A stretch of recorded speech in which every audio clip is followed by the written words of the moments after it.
From the CyberHub bunker and studio, you're tuning in to the CyberHub podcast. And now for your host and CISO, James Azar.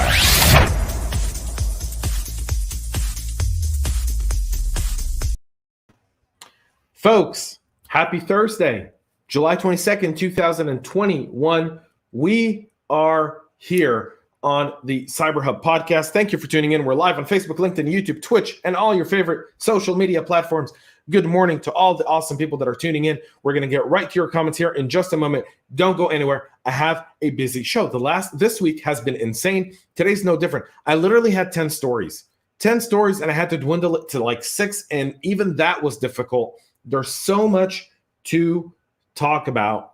You're not going to get it. So we're going to get right into this. So before I do that, though, come on. Can't not acknowledge Matt Lee, back safe and sound from Chicago. Grateful. Good morning to you, good sir. David, good morning. Larry, Friday is in sight. Indeed. Good morning to Harshil. Think he will bring up the Japanese Wiper Olympic theme? Maybe. You're about to find out. And good morning to the awesome James McQuiggan. Good morning to David as well. Here we go, folks.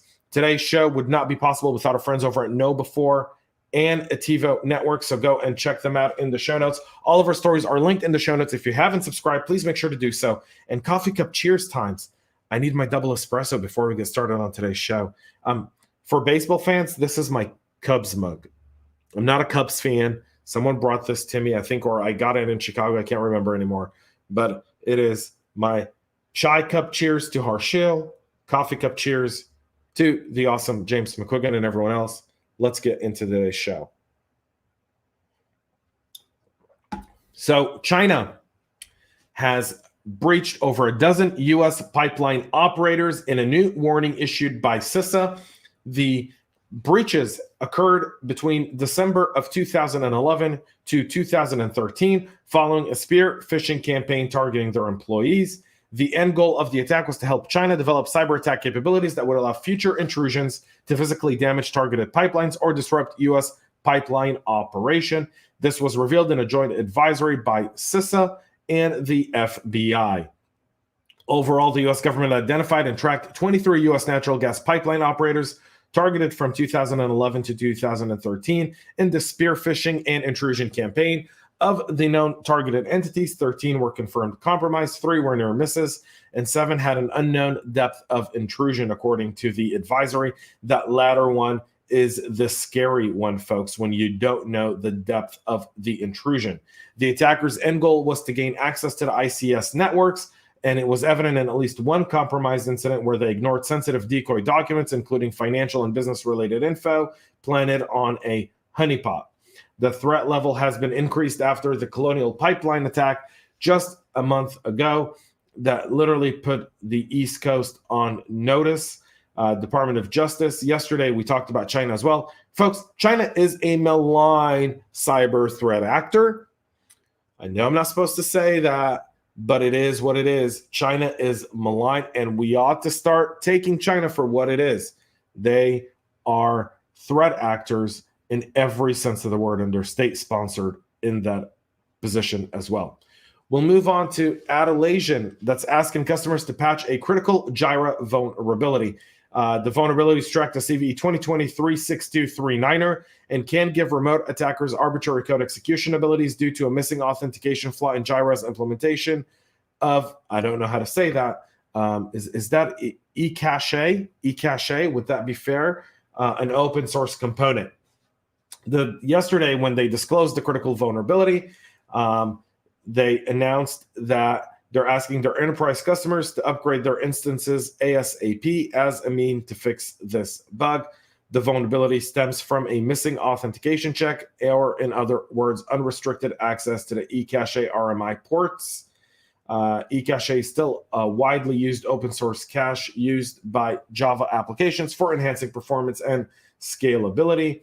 And RMI refers to remote method invocation, a concept in Java similar to remote procedure calls in OOP languages. So please, everyone uses Jira. Go update it now. Thank you very, very much for doing so. CISA warns of stealthy malware found on a hacked Pulse secure devices. So here's the deal. Doing this show for about 3 years, doing the podcast. I've been doing new stuff for about 2. I talk about Pulse Secure once a month. If you still use them, why? Seriously, at this point, why? They're like being ripped into shreds and pieces by threat actors.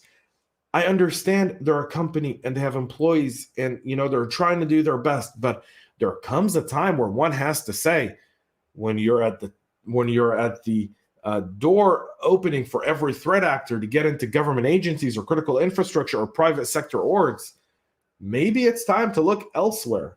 So the alert by CISA, which was issued today on more than a dozen malware samples found on an exploited Pulse secure devices that are largely undetected by antivirus products. Since at least June of last year, Pulse secure devices at U.S. government entities, agencies, critical infrastructures, and private sector organizations have been a target for threat actors. Adversaries have leveraged multiple vulnerabilities: CVE 2019-11510, 2020-8260, CVE 2020-8243, and CVE 2021-2289 for initial entry and placed web shells for backdoor access. Today, CISA published an analysis reports for 13 malware pieces, some of them compromised of multiple files found on compromised Pulse secure devices. Here's a piece of advice: get rid of Pulse secure. At what point do we just say enough's enough? I don't know. I'm there. Me, James, personally, as a human being, I'm there. If I was using them, they'd be fired by now. They would be. Every single month on the clock, Pulse Secure is in the news. Every single month on the clock, there's a new ransomware, a new vulnerability, new CVEs, things that aren't getting patched, significant vulnerabilities within the Pulse Secure system. And you got to reach a point where you say enough's enough. Seriously, let's get to that. All right. Good morning to Chuck, who's joining us. Good morning to Melvin. Thank you for being here with us. And Matt says, right, this is like the 100th this year for Pulse. Yeah, it is. It's so many of them. Literally so many of them. I will ask someone to go listen to every single show I've done and say if I've mentioned anyone more than I've mentioned Pulse Secure when doing these practitioner briefs. They're there. So according to the Mandiant report, by the way, the adversary turned the legitimate files into web shells, steady pulse, hard pulse, and slight pulse, and a variant of thin blood log wiper utility. CISA's analysis also a modified version of the Unix unmount application that gave the attacker persistence and remote access by hooking the unmount functionality to compromised Unix devices. The agency recommends administrators to strengthen the security posture by following best practices, maintaining up-to-date antivirus signatures and engines, keep operating systems patches up to date, disable file and printer sharing services if they're required, use strong password or Active Directory authentication, restrict users' ability to install and run unwanted software applications, do not add users to local admin groups unless required, enforce a strong password policy, and we can keep going through some of these, all of which still are best practices. None of them are patches, and all of them just harden the environment, don't necessarily put an end to it. Melvin says at this point, the only solution is for the government to come down with the hammer and regulate. Maybe it's time for private industry to say, when is too much too much? You're about to find out, because here's the next story. Oracle releases 342 security patches, 342, of which 50 are considered critical, 50, with a CVSS score of 10. 342 security patches released by Oracle yesterday. 342, 50 critical with a CVSS score of 10. Come on, folks. The most severe of these issues is CVE 2021-2244, a security bug in the ESS-based analytic provider service, product of Oracle ESS base that could be exploited remotely without authentication and which could lead to complete takeover of the affected product.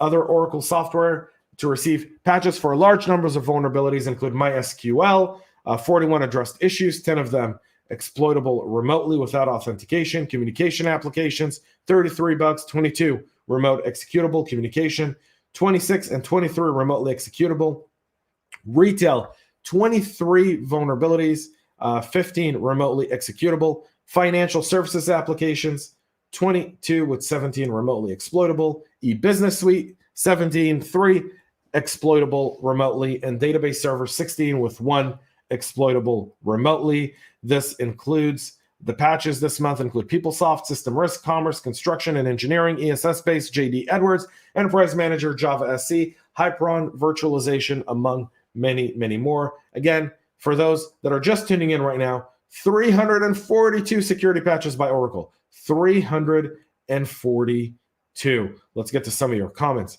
because here we go. This is Chuck says, I'm going to start hammering vendors if we see pulse from the outside. You're right that continuing to use this tech is indefensible at this point. I completely agree. Matt says, a perfect 10 for Oracle. A perfect 10, brother. A perfect 10. And it's unbreakable, folks, by Chuck. Yeah, 342 security patches. Oracle. Go show that to your CFO when he says, why does security need more money? Hey, Mr. CFO, you guys bought Oracle, right? Here you go, 342 security. I would like literally just maybe frame this and put it make it your background for all your Zoom calls. Really, 342.